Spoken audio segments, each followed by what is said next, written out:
بسم اللہ الرحمن الرحیم۔ السلام علیکم۔ صبح کا وقت تھا۔ باغ مدینہ کا ہر پتا شبنم کے پاک قطروں سے وضو کر کے حمد خداوندی میں مصروف تھا۔ طائران خوشنوا اپنی میٹھی میٹھی اور پیاری پیاری آواز سے نعت مصطفیٰ صلی اللہ علیہ وسلم کے نغمے الاپ رہے تھے۔ اللہ کے نیک اور برگزیدہ بندے مسجد نبوی میں فجر کی نماز کے لیے بارگاہ رب العزت میں سر بسجود ہونے والے تھے، اور 70,000 فرشتے روضہ اقدس کی سلامی کے لیے آسمان سے فرش مدینہ پر اتر چکے تھے، اور پھر سورج طلوع ہوا جس کی نورانی کرنوں نے مدینہ منورہ کے در و دیوار کو چوما، اور جس کی حسین شعاؤں نے گنبد خضرا کی مقدس چوٹی کو بوسہ دیا۔ خاک مدینہ کے ذرے آفتاب بن کر چمک رہے تھے۔ شہر کے در و دیوار رش کے طور بن چکے تھے، بازاروں میں چہل پہل ہو چکی تھی، اور خدا کے بندے اپنے اپنے کاروبار میں مشغول ہو چکے تھے، مگر اللہ تعالیٰ کا ایک مقبول اور برگزیدہ بندہ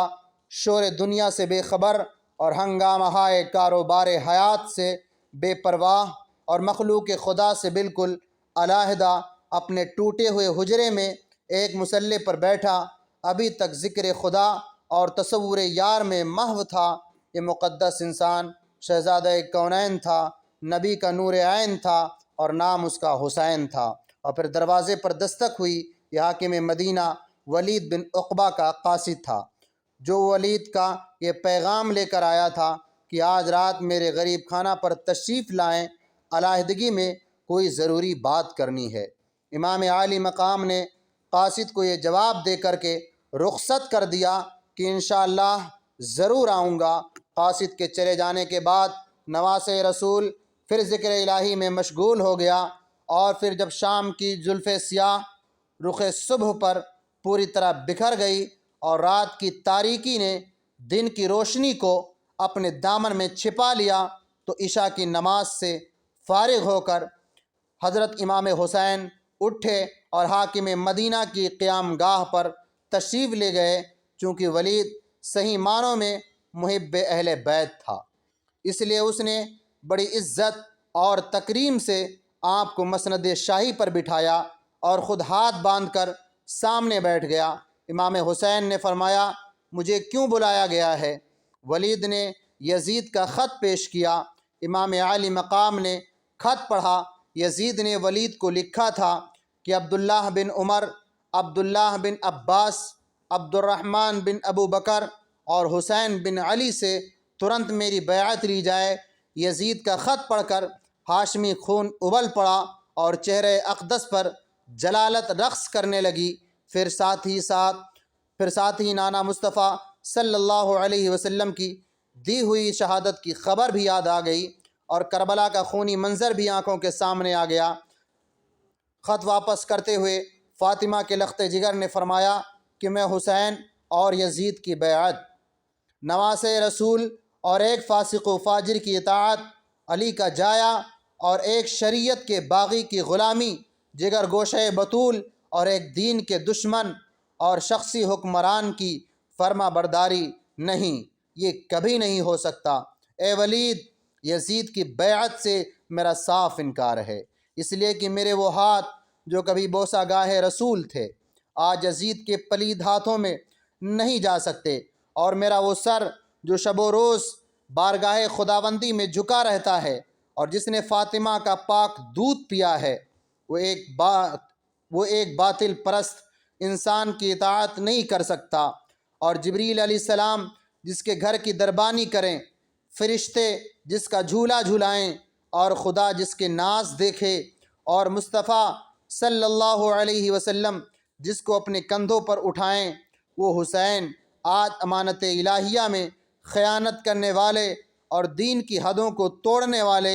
یزید کی بیعت کر کے آئندہ آنے والی نسلوں کے لیے اسلام کی بے حرمتی کے لیے راستہ نہیں کھول سکتا۔ حضرت امام حسین یزید کی بیعت کا انکار کر کے واپس تشریف لے آئے۔ آپ کے جانے کے بعد مروان نے ولید کو ہر قسم کا لالچ دے کر اور گورنری سے دستبردار ہو جانے کا خوف دلا کر بھٹکانے کی سرتوڑ کوشش کی، مگر ولید ناموس رسالت اور اطرت اہل بیت کو اچھی طرح جانتے تھے، اس لیے ولید نے مروان کو جواب دیا کہ یہ ٹھیک ہے کہ نواس رسول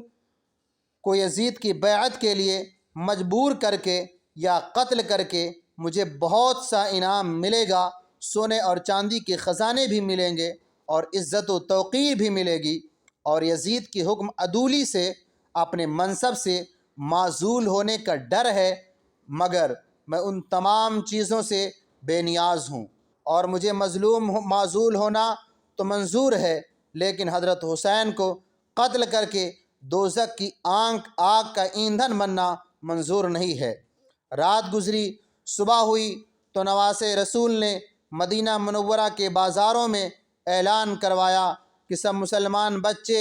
عورتیں، بوڑھے اور جوان مسجد نبوی میں جمع ہو جائیں۔ اعلان ہوتے ہی تھوڑے ہی دیر میں اہل اسلام سے مسجد نبوی بھر گئی۔ رسول پاک کے بعد یہ پہلا موقع تھا کہ امام حسین نے اعلان پر پہلے مدینہ مسجد نبوی میں جمع ہوئے تھے۔ دین و ایمان کے متوالے، حق و صداقت کے پرستار، توحید و رسالت کے پروانے اور خلافت راشدہ کے قائم کیے ہوئے اسلامی نظام اور روح جمہوریت پر یقین رکھنے والے مسلمان جمع ہو گئے۔ جب مسجد نبوی بھر گئی تو پھر کیا ہوا؟ ہوئی جنبش، اٹھا بیت رسول اللہ کا پردہ، ہوئی جنبش، اٹھا بیت رسول اللہ کا پردہ، پھر اس پردے سے بے پردہ حبیب مصطفیٰ نکلا۔ محمد حبیب خدا اور حسین حبیب مصطفیٰ نکلا۔ یہی ہے فاطمہ بنت محمد کا جگر پارا، یہی ہے فاطمہ بنت محمد کا جگر پارا، علی مرتضیٰ شیر خدا کی آنکھ کا تارا، علی مرتضیٰ شیر خدا کی آنکھ کا تارا۔ نظر والے اسی کو حسن کی تنویر کہتے ہیں، خبر والے اسی کو عشق کی تفسیر کہتے ہیں، خبر والے اسی کو عشق کی تفسیر کہتے ہیں۔ حضرت امام عالی مقام حجر اقدس سے باہر تشریف لائے اور نانا مصطفیٰ علیہ السلام کے منبر پاک پر جلوہ افروز ہو گئے اور خطبہ ارشاد فرمایا: اے اللہ و رسول پر ایمان رکھنے والو، میرے نانے پاک کا کلمہ پڑھنے والو اور نظام قرآن پر یقین رکھنے والو، مجھے یزید کا خط آیا ہے کہ میری بیعت کر لو اور میری خلافت و امامت کو تسلیم کر لو، مگر چونکہ میں جانتا ہوں کہ وہ فاسق و فاجر ہے، زانی و شرابی ہے اور اسلام کا باغی اور دین کا دشمن ہے، اس لیے میں اپنی سب کچھ قربان کر دوں گا مگر اسلام کے باغی کی بیعت نہیں کروں گا، اور میرا فیصلہ سن لو کہ ہم بندے خدا کے ہیں، ہمارا حاکم مطلق کوئی بھی نہیں سوائے اللہ کے، عبادت بھی اسی کی ہے، اطاعت بھی اس کی ہے، حکومت بھی اسی کی ہے، صداقت بھی اسی کی ہے، شریعت میں کبھی بالجبر بیعت نہیں لی جاتی، مسلمانوں پر طاقت کے زور سے حکومت نہیں کی جاتی۔ سیدہ کا لال خطبہ دینے اور اپنا فیصلہ سنانے کے بعد اپنے حجرہ پاک میں واپس آ گیا، اور پھر ایک رات ایسی بھی آئی کہ جب شعبان المعظم کی 4 تاریخ کا چاند تھوڑی دیر کے لیے کائنات کو اپنی فیکی سی روشنی دکھا کر ڈوب چکا تھا، اور پھر رات کی تاریکی نے صحرائے عرب کو اپنے دامن میں ڈھانپ لیا تھا، اور شب تار کے گھٹا ٹوپ اندھیرے شہر مدینہ کے در و دیوار پر چھا چکے تھے، اور مدینہ منورہ کا ہر انسان محو خواب تھا، اور کائنات کا ذرہ ذرہ خاموش تھا، اور ہر طرف سناٹا ہی سناٹا تھا۔ ساری دنیا سو چکی تھی، مگر ساری رات اللہ کی راہ میں جاگنے والا ایک مقدس اور فرشتہ سیرت انسان آج رات بھی جاگ رہا تھا، اس لیے کہ وہ اپنی ماں جائی اور پیاری بہن حضرت بی بی زینب کو مدینہ منورہ سے کوچ کرنے کے لیے رخت سفر باندھنے کا حکم دے چکا تھا، اور رات امام حسین کی بیمار بیٹی بی بی سغرا کے لیے ایک قیامت کی رات تھی، اس لیے کہ آج رات اس کی آنکھوں سے اس کا بھائی اکبر اور اصغر ہمیشہ کے لیے جدا ہو رہے تھے، اس کی پھوپھی زینب اس کو چھوڑ کر جا رہی تھی، اور محمد چھپ رہے تھے، قاسم اور عباس گم ہو رہے تھے، اور آج اس معصوم بچی کا باپ ہمیشہ کے لیے بچھڑ رہا تھا۔ اس کی نظریں اصغر کے پھول جیسے چہرے پر جمی ہوئی تھیں۔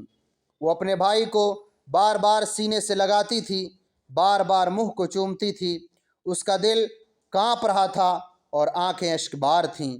اور قدرت پکار پکار کر صغرا کو کہہ رہی تھی، اے حسین کی بیمار بچی صغرا، جی بھر کے اپنے بھائی اصغر کو دیکھ لے، اور دل کھول کے قاسم و عباس کی بلائیں لے لے، اون و محمد کو چوم لے، اور اٹھ اور پھوپھی زینب کے سینے سے چمٹ جا، دوڑ اور اکبر کو گلے سے لگ جا، جلدی کر اور اون و محمد کی گردنوں میں باہیں ڈال دے، چل اور قاسم و عباس کے دامن سے لپٹ جا اور آگے بڑھ اور باپ کے پاؤں کو بوسہ دے دے، اس لیے کہ پھر تو ساری زندگی اکبر و اصغر کی صورت دیکھنے کے لیے ترستی رہے گی۔ اون و محمد نظر نہیں آئیں گے، قاسم و عباس کے چہرے پھر نہیں دیکھ سکے گی، اور باپ کی یاد میں عمر بھر روتی رہے گی۔ امام عرش مقام نے اپنی ہمشیرہ اور بیٹی سکینہ سے فرمایا کہ پتہ نہیں پھر ہمیں مدینہ دیکھنا نصیب ہو کہ نہ ہو، اور یہ مقدس گلیاں اور در و دیوار پھر ہماری قسمت میں ہو کہ نہ ہو، اور معلوم نہیں کہ پھر نانا مصطفیٰ کے روضے پاک کی زیارت نصیب ہو کہ نہ ہو۔ اس لیے اٹھو اور چلو تاکہ آخری بار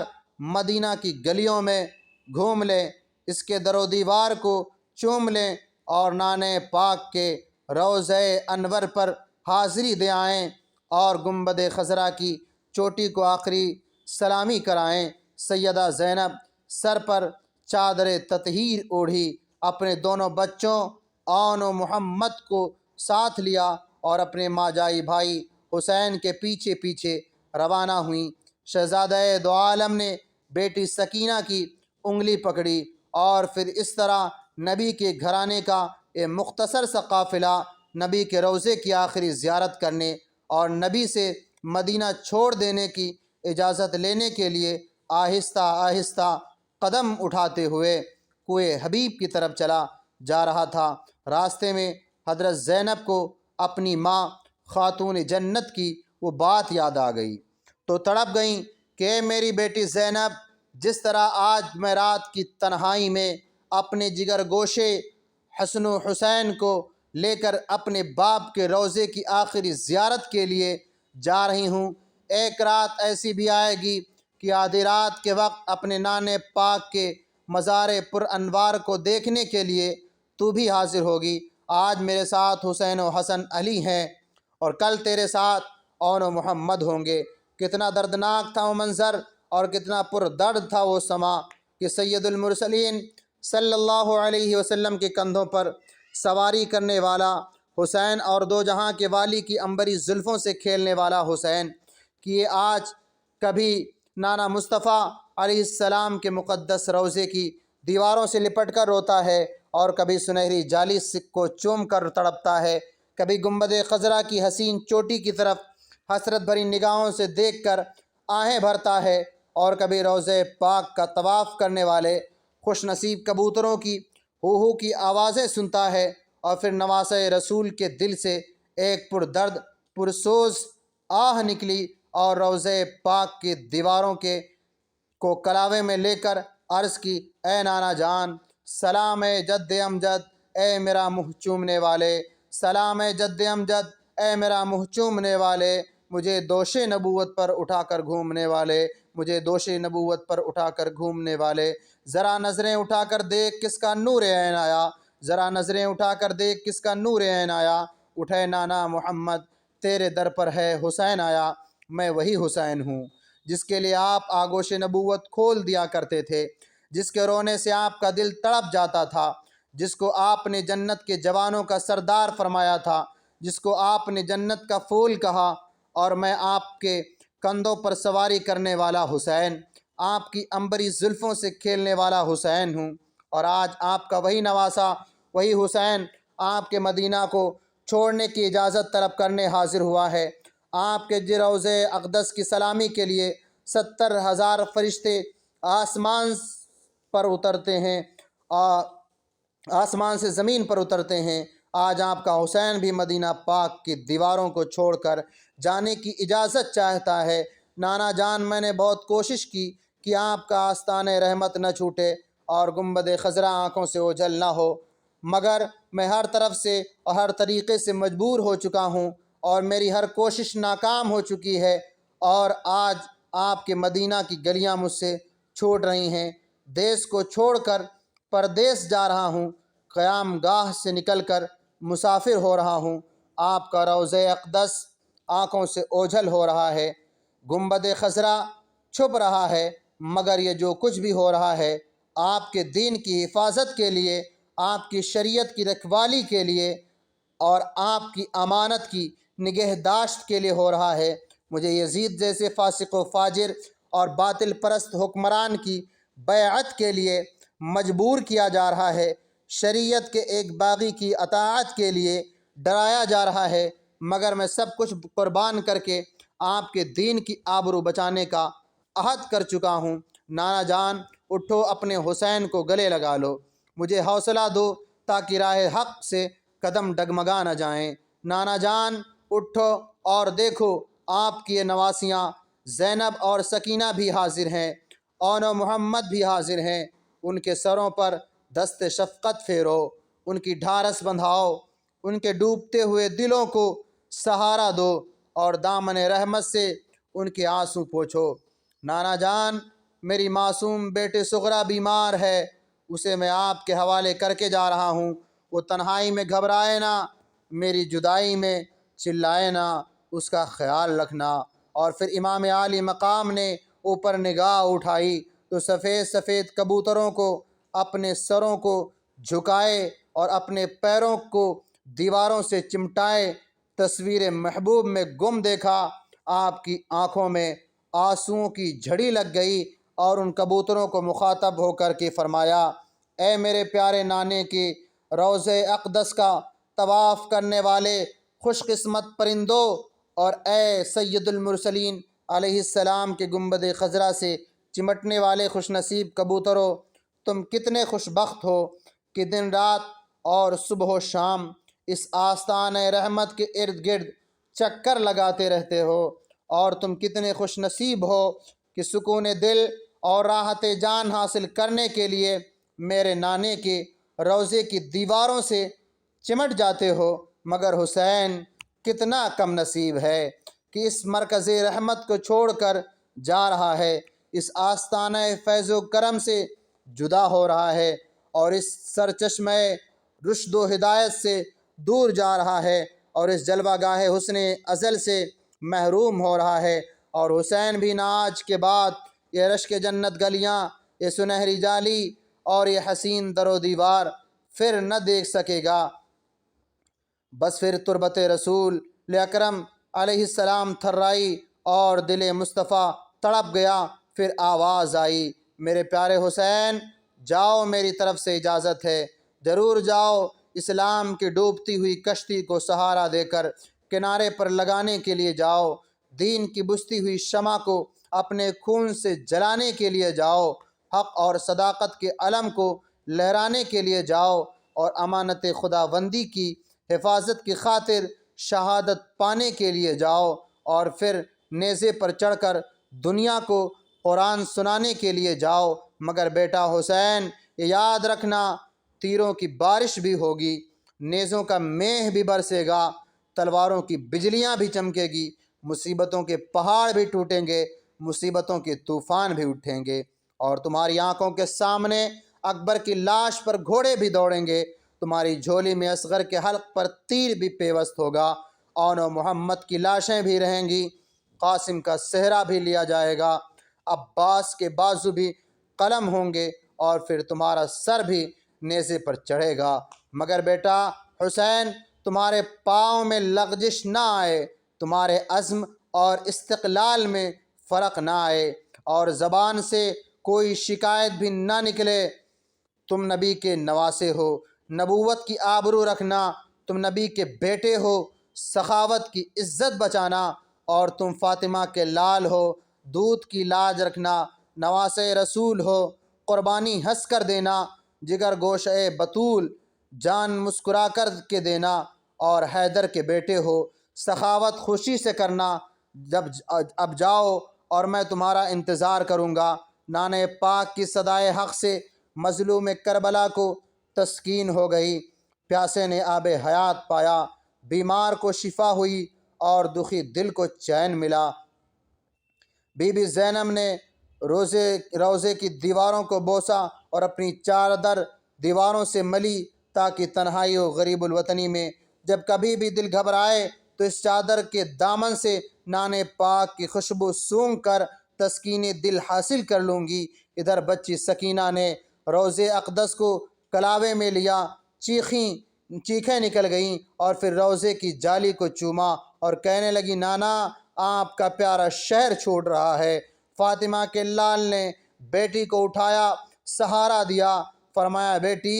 صبر کرو، کہیں نانا جان ناراض نہ ہو جائیں۔ اور پھر خاندان نبوت کا یہ گھرانہ آستان نبوت پر حاضری دے کر رات کے اس اندھیرے میں واپس آ گیا۔ گھر آ کر شہزادہ کونین نے اپنی بہن حضرت زینب کو فرمایا، بہن اب تیاری کرو اور رخت سفر باندھو، میں قربان جاؤں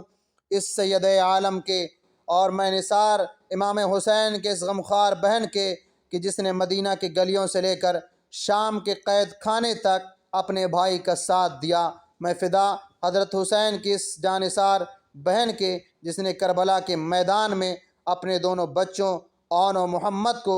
دین کی آبرو پر صدقے کر دیا۔ سیدہ زینب امام پاک کے ارشاد کی تعمیل کرنے ہی والی تھیں کہ دیکھا تو بھائی حسین پھر باہر نکل رہے ہیں۔ بہن نے دوڑ کر بھائی کا دامن پکڑ لیا اور پوچھا، بھیا حسین کہاں جا رہے ہو؟ فرمایا، ماں کی قبر پر فاتحہ پڑھنے اور سلام کرنے جا رہا ہوں۔ جس ماں نے مجھے بڑے پیار سے پالا، جس ماں کی آغوش میرے لیے راحت دل و جان تھی، جس ماں کا دامن میرے لیے دامن رحمت تھا، اور جس ماں نے مجھے قرآن کی لوریاں دے کر سلایا، اور جس ماں نے مجھے آیات پڑھ کر جگایا، آج اس ماں کی تربت پر آخری سلام کرنے جا رہا ہوں۔ بہن نے عرض کی، بھائی میں بھی چلوں گی، میں بھی خاک تربت کو بوسہ دوں گی اور میں بھی ماں کے مزار کو آنکھوں پر ملوں گی، شاید پھر ماں کی قبر دیکھنی نصیب ہو کہ نہ ہو۔ اور پھر دونوں بہن بھائی رات کی تاریکی میں اپنی ماں کی قبر پر پہنچے۔ جناب سیدہ سر کی طرف کھڑی ہو گئیں اور حضرت امام حسین پاؤں کی طرف۔ بی بی زینب نے قبر کی چادر کو آنکھوں سے لگایا لیا، شبیر نے سر پیروں پر رکھ دیا، بہن قبر سے لپٹ گئی، بھائی تربت سے چمٹ گیا، بہن کی ہچکی بند گئی اور بھائی کی چیخ نکل گئی۔ ماں کی قبر ہے، دونوں بہن بھائی حاضر ہیں، اس کے پالے ہیں، اس کے جائیں ہیں اور اس کی گود میں کھیلے ہیں۔ یہ آنکھوں سے اوجھل ہوتے تو ماں کا کلیجہ دھڑکتا ہے، وہ سوتے تو یہ جاگتی رہتی، وہ روتے تو تڑپ اٹھتی۔ پھر کون کہتا ہے کہ اس ماں کا دل اپنے بچوں کو قبر پر دیکھ کر کے تہہ خاک مضطرب نہیں ہوا ہوگا۔ حضرت شبیر نے تربت پاک پر منہ رکھ دیا اور عرض کی، اماں جان آپ کا بیٹا حسین بھی آخری سلام کرنے حاضر ہو گیا ہے۔ جس حسین کو آپ نے قرآن پاک کی لوریاں سنائیں، جس حسین کا جھولا جبریل علیہ السلام نے جھلایا، آج اس حسین کے اوپر مصیبتوں کے پہاڑ ٹوٹ پڑے ہیں۔ آج ظالم لوگ اس حسین کے خون کے پیاسے ہیں۔ آپ کی قبر چھوٹ رہی ہے، مدینہ اوجھل ہو رہا ہے، نانے پاک کا روضہ دور ہو رہا ہے اور مدینہ کی گلیاں چھپ رہی ہیں۔ اماں جان اگر مجھ سے کوئی خطا ہو گئی ہو تو درگزر کر دو،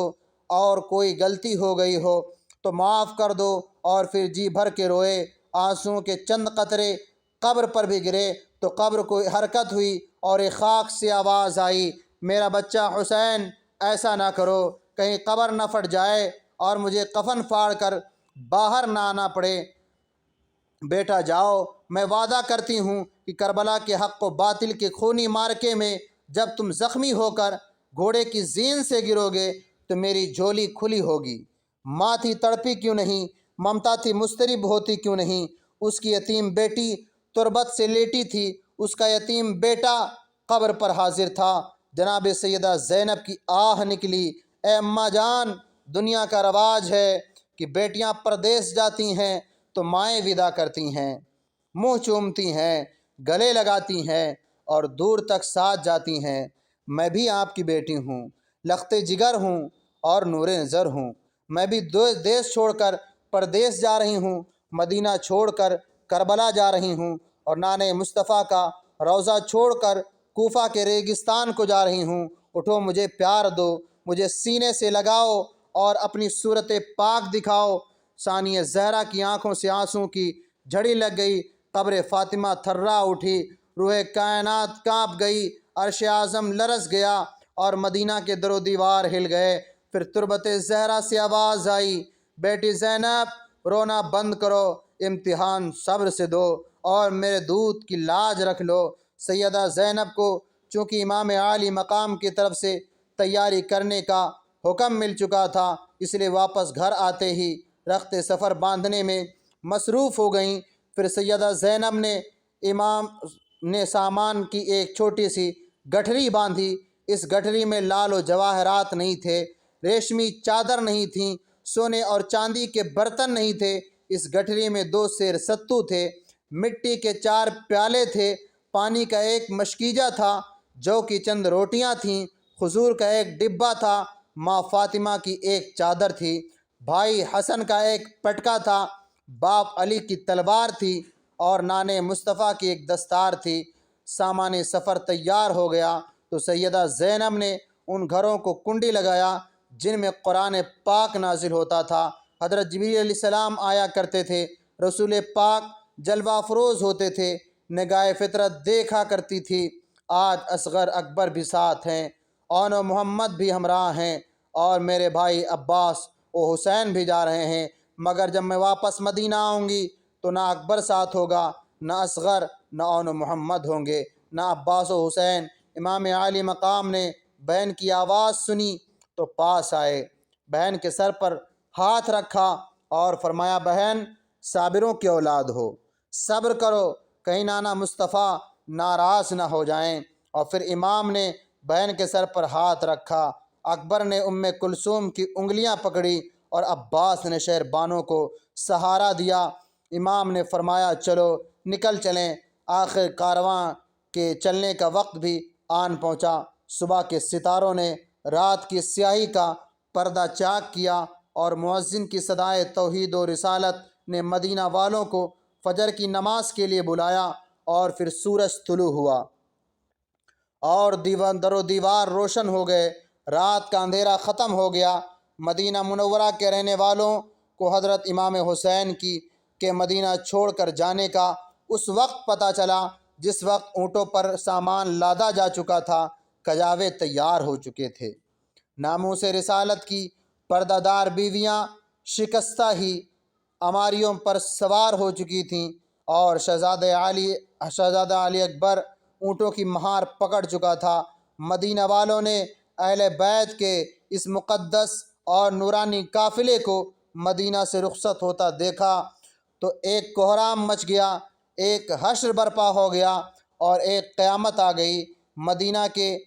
مردوں، عورتوں، بوڑھوں اور بچوں نے حضرت امام حسین کے قدم پکڑ لیے، بچوں نے اون و محمد کے ہاتھ تھام لیے، عورتوں نے بی بی زینب کی اماری سے لپٹ گئیں، جوانوں نے علی اکبر کے پاؤں پکڑے اور بوڑھوں نے امام پاک کا دامن کھینچا۔ راستہ روکا گیا، درخواستیں کی گئیں اور واسطے دیے گئے، مگر چونکہ نواسہ رسول کا ارادہ اٹل تھا، نیت کی تھی، حوصلہ بلند تھا اور دل مضبوط، اس لیے نہ ہی مردوں کی منتیں کام آئیں اور نہ ہی عورتوں کے واسطے، نہ ہی بوڑھوں کی التجائیں قبول ہوئیں اور نہ ہی بچوں کا رونا۔ اہل مدینہ نے عرض کی، آقا حسین، خدا کے لیے کوفہ نہ جاؤ۔ نواسہ رسول مسکرائے اور فرمایا، مدینے والو، تمہاری خیر خواہی کا شکریہ، تمہاری ہمدردی قابل تحسین اور تمہاری محبت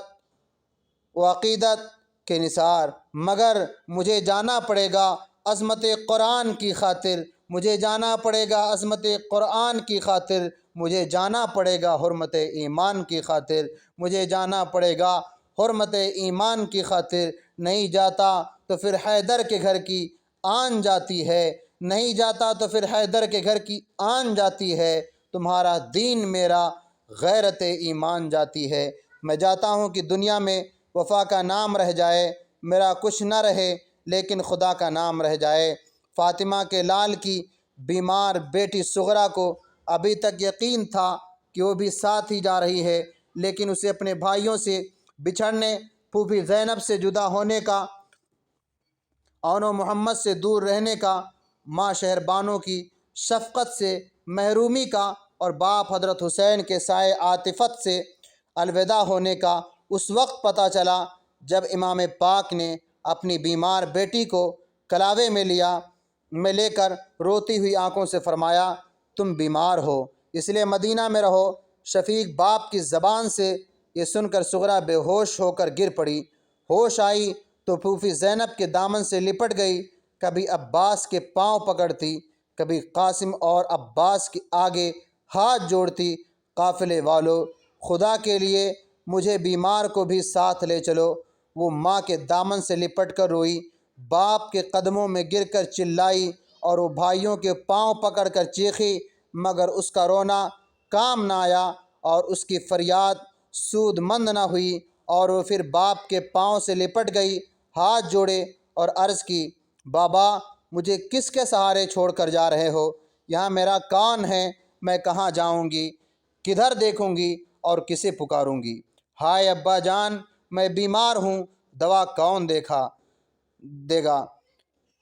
دکھی ہوں، حال کون پوچھے گا؟ تڑپوں گی تو سہارا کون دے گا؟ روں گی تو چپ کون کرائے گا؟ خدا کے لیے مجھے بھائیوں سے جدا نہ کرو۔ صغرا کی فریاد سن کر امام پاک کا جی بھر آیا، آنسو رک نہ سکے اور دل قابو میں نہ رہا۔ بیٹی کو گلے لگایا اور فرمایا، بیٹی حوصلہ رکھو اور صبر کرو، گھبراؤ نہیں، تم خدا کے حوالے اور نانِ مصطفیٰ کے سپرد رہو۔ اور پھر فرمایا، بیٹی منزل دور ہے اور راستہ کٹھن ہے، گرمی سخت ہے اور تمہیں بخار ہے، اس لیے تم یہیں رہو، 1 مہینے کے بعد علی اکبر آئے گا اور تمہیں لے کر کے جائے گا۔ صغرا نے عرض کی، ابا جان کیا ہوا جو منزل دور ہے؟ کیا ہوا جو راستہ کٹھن ہے؟ کیا ہوا جو مجھے بخار ہے؟ اور کیا ہوا جو سواری نہیں تو نہ سہی؟ تجھ سے کوئی سواری نہ لوں گی، تجھ سے کوئی سواری نہ لوں گی، کربلا تک میں پیدل چلوں گی، کربلا تک میں پیدل چلوں گی، اپنا دکھ نہ بتاؤں گی تجھ کو،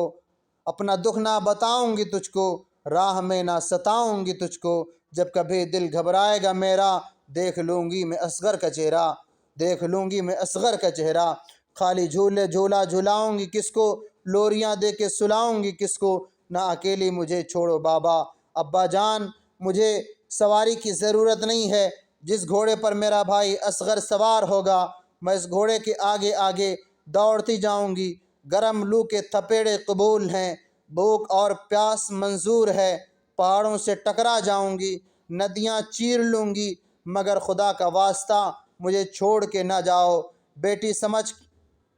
کے نہیں، قافلے کی نوکرانی سمجھ کے ہی لے چلو، میں راستے میں کسی کو نہیں ستاؤں گی، ہر ایک کا حکم مانوں گی، مجھے بھی ساتھ لے چلو۔ صغرا نے دیکھا کہ باپ کسی صورت بھی لے جانے پر راضی نہیں ہوتا، تو بیمار بچی نے حسرت بھری نگاہوں سے بھائی علی اکبر کی طرف دیکھا۔ شہزادہ سمجھ گیا بہن کیا کہنا چاہتی ہے۔ علی اکبر نے عرض کی، ابا جان آج اگر آپ کی بہن زینب آپ کے ساتھ جا سکتی ہے تو میری بہن صغرا میرے ساتھ کیوں نہیں جا سکتی؟ سیدہ کے لال نے پرسوس آہ بھری اور فرمایا، بیٹا علی اکبر تو نے ٹھیک کہا، مگر مجھے فکر ہے کہ تمہاری بہن صغرا کربلا کا خونی منظر دیکھ کر ڈر نہ جائے، اور میری بہن زینب کو تو کربلا کے میدان میں تمہاری لاشوں کا پہرا دینا ہے۔ اور پھر سب نے بی بی صغرا کو پیار کیا، گلے لگایا، سر منہ چوما، اور پھر قافلے میں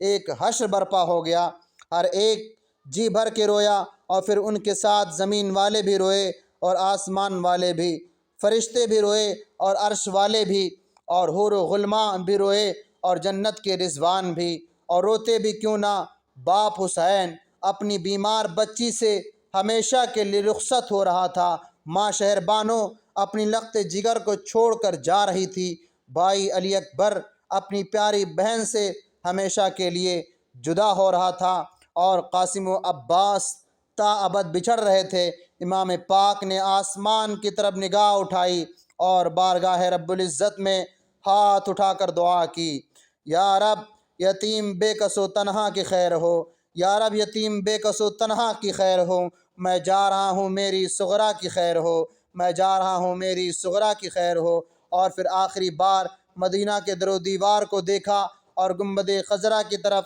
نگاہیں اٹھائیں اور کہتے ہوئے قافلے کو کوچ کا حکم دیا، اے باغبان گلشن توحید الوداع، اے باغبان گلشن توحید الوداع، میں جا رہا ہوں تیری بہاروں کو چھوڑ کر، میں جا رہا ہوں تیری بہاروں کو چھوڑ کر۔ پھر مدینے والوں نے سنا مدینے پاک کے در و دیوار سے آوازیں آ رہی تھیں، خاک کے ذروں سے صدائیں بلند ہو رہی تھیں، سنگریزے پکار رہے تھے اور پتھر فریاد کر رہے تھے، مسلمانوں نہ جانے دو نبوت کے خلاصے کو، مسلمانوں نہ جانے دو نبوت کے خلاصے کو، خدا را روک لو آ کر محمد کے نواسے کو، خدا را روک لو آ کر محمد کے نواسے کو۔ کیا یہ مدینہ پاک کے در و دیوار تھیں؟ کیا یہ سنگریزے پکار رہے تھے اور کیا یہ فریاد کر رہے تھے؟ نہیں، یہ محمد کی آواز تھی، علی کی صدا تھی اور فاطمہ کی فریاد تھی کہ ہمارا حسین پھر واپس نہیں آئے گا، یہ چاند تم سے ہمیشہ کے لیے چھپ رہا ہے، زمانہ اس کی صورت دیکھنے کو ترسے گا اور مسلمان اس کے غم میں قیامت تک روتے رہیں گے۔ پھر اہل بیت اطہار کا یہ مقدس قافلہ آہستہ آہستہ روانہ ہو گیا، اور جب تک قافلہ اور پھر قافلے کی دھول بی بی صغرا کو نظر آتی رہی، وہ دروازے پر کھڑی دیکھتی رہی اور روتی رہی۔ بی بی صغرا نے پکارا، دنیا والو دیکھو اور غور سے دیکھو، چشم ظاہر سے نہیں دل کی آنکھوں سے دیکھو، نگاہوں سے تعصب کے پردے اٹھا کر دیکھو کہ مدینہ چھوڑ کر کون جا رہا ہے۔ حسین ابن علی نہیں، صرف حسین ابن علی ہی نہیں بلکہ مدینے کی روح جا رہی ہے، مدینے کی جان جا رہی ہے، مدینے کی رونق جا رہی ہے، مدینے کی دولت جا رہی ہے اور مدینے کی برکت جا رہی ہے۔ نہیں، صرف یہی نہیں بلکہ اسلام کا دل جا رہا ہے، دین کا بازو جا رہا ہے، ناطق قرآن جا رہا ہے اور امن و سلامتی کا فرشتہ جا رہا ہے، اور بقول خواجہ اجمیری حقا کی بنائے لا الہ ہست حسین بھی جا رہا ہے۔ غم حسین روا رکھنے والوں، ان کی مصیبتوں پر آنسو بہانے والوں اور ان کی محبت میں یا حسین کا نعرہ لگانے والوں، وہ دیکھو کارواں حرکت میں آیا سرفرازوں کا، وہ دیکھو کارواں حرکت میں آیا سرفرازوں کا، روانہ ہو رہا ہے قافلہ ایمان نوازوں کا، روانہ ہو رہا ہے قافلہ ایمان نوازوں کا۔ شہنشاہ امامت سب سے آگے ہیں سواری پر، شہنشاہ امامت سب سے آگے ہیں سواری پر، خواتین حرم پیچھے ہیں باپردہ عماری پر۔ الغرض اہل بیت کا نورانی قافلہ مدینہ منورہ سے نکل کر مکہ مکرمہ پہنچا، مرکز حسن و جمال سے نکل کر منبع جاہ و جلال میں پہنچا، دیار مصطفیٰ کو چھوڑ کر خانہ خدا میں آ گیا اور کوچے صاحب لولاق سے جدا ہو کر اللہ کے حرم پاک میں داخل ہو گیا، مگر پیچھے اکیلی بیمار رہ جانے والی صغرا کو نہ چین تھا، نہ قرار، نہ صبر تھا، نہ سکون۔ وہ ہر وقت اداس رہتی، نہ دن کو آرام کرتی، نہ رات کو سوتی، دل بیتاب ہو جاتا تو نان مصطفیٰ صلی اللہ علیہ وسلم کے روضے کی دیواروں سے لپٹ کر رو لیتی۔ نہ کوئی سہارا تھا، نہ کوئی آسرا، کوئی ہمدرد تھا، نہ کوئی خیر خواہ۔ صبح ہوتی تو ٹوٹے ہوئے کمرے کے دروازے پر آ کر بیٹھ جاتی اور ہر آنے جانے والے سے پوچھتی، او اللہ کے بندو، کوئی تو مجھے میرے باپ کا پتہ بتاؤ، میری ماں کی خبر دو، میرے ویروں کا حال سناؤ۔ لوگ آتے اور گزر جاتے اور کوئی بھی صغرا کے ویروں کی خبر نہ دیتا۔ شام ہوتی تو مایوس ہو کر اور تصویر نیم و حسرت بن کر اس مکان پر چلی جاتی جس مقام پر اس کے بھائی علی اکبر نے اسے آخری بار گلے لگایا تھا، تو بھائی کے پاؤں کی نشانوں کو چومتی، اس جگہ پر لیٹتی، آہیں بھرتی اور نالہ و فریاد کرتی۔ ایک شام گئی تو نشان مٹ چکے تھے، بے ہوش ہو کر گر پڑی، ہوش آئی تو فریاد کرنے لگی۔ بس آج تک کی ویڈیو یہیں تک ختم کرتا ہوں، ہمارے چینل کو سبسکرائب کریں۔ اللہ حافظ۔